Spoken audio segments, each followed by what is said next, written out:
Occasional worrying is no problem, but when worry turns into rumination, there is a big problem. Rumination is persistent and repetitive worry in which you revisit the same information repeatedly without finding any new answers. Worrying can trigger the stressor by... I got to stop it right there.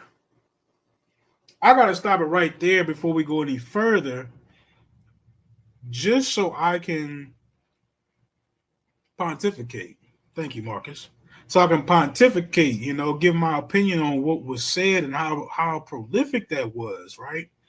Right? Are we coming into a lot of these hyper pro-black conversations and coming away with real answers, right? Or are we just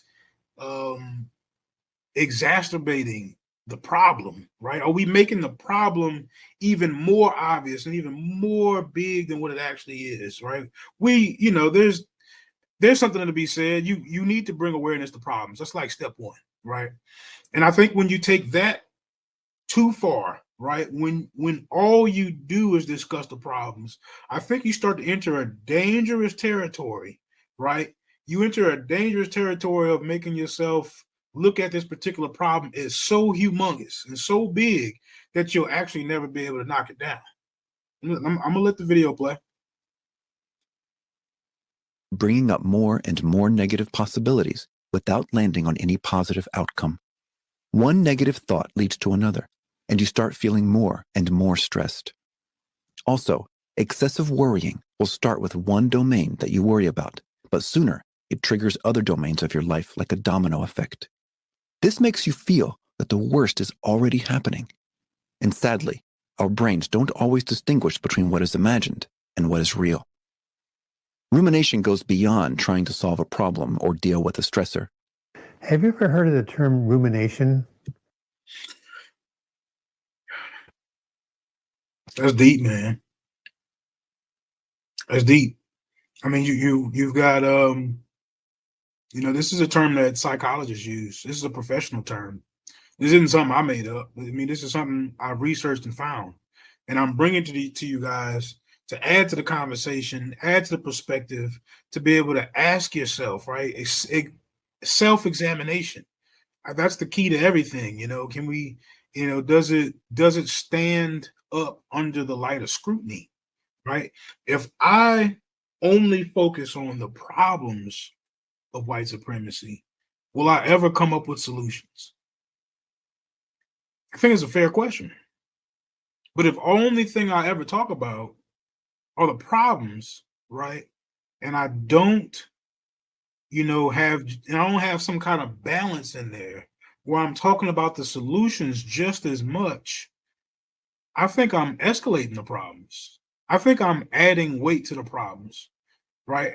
Funny thing, Brad sent me a video this morning, right, it was Jay-Z talking. He was talking about motivation. And man, the whole time I just kept thinking to myself, man, this sounds familiar, right? Like this sounds like, one of those Kobe Bryant motivational speeches, right? This sounds like when you listen to Michael Jordan talk about basketball real deep, right? Like it is, especially his mental approach to it. Like, man, when I hear champions talk, like they carry this necessary arrogance, right? And there's a difference between this particular type of arrogance and what I would call irrational confidence, right? So when it comes to like Kobe and Jordan, they would basically become so prepared. So when the time came, like it just was like, I know you can't stop me. So now I just got to go play. Like at this point, all I got to do is show up because I'm so prepared. And that's kind of like the theme of what it is, right? So are we mentally preparing ourselves to meet these challenges? Not saying they're not out there. I'm not sitting up here saying that systemic racism is not a real thing. I'm not sitting up here saying discrimination is not a real thing that we have to deal with every single day, right? It's almost like like bad people in our neighborhood. That's something that we have to deal with every single day. Life has a lot of different challenges to it. And your approach to that mental situation is going to be what gets you through it, right? Are you having this healthy self-talk Are you developing the skill of this healthy self-talk? Are you developing the skill of the mental confidence and stability is going to take to actually get you through these things? I'm gonna call them skills because it's something that you can mentally develop. You don't have to, people aren't necessarily, everybody's not necessarily born with charisma. Everybody's not necessarily born with certain types of confidence, right? Nobody, unless you have irrational confidence, just has confidence in everything. You might be really confident about playing basketball, and you get behind an 18-wheeler and now you have no confidence. I mean, that's normal, right? You shouldn't have confidence in something that you're not prepared for. So are we using these conversations to actually prepare us, or are we using these conversations to provide a shield, right? Are we using these conversations to help shield us from some of these realities and let us know that this confidence isn't necessary and it takes too much effort to build these kind of confidences, and to get through this is some monumental task that is beyond us. It's impossible. It's impossible for us to affect legislature. It's impossible for us to go downtown and sit in a city council meeting and be able to make some changes.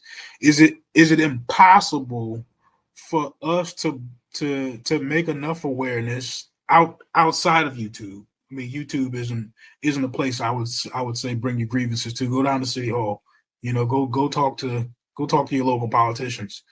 Make them aware of what your concerns are. Those are the people who need to hear them. I mean, here on YouTube, I think it's a little bit of a different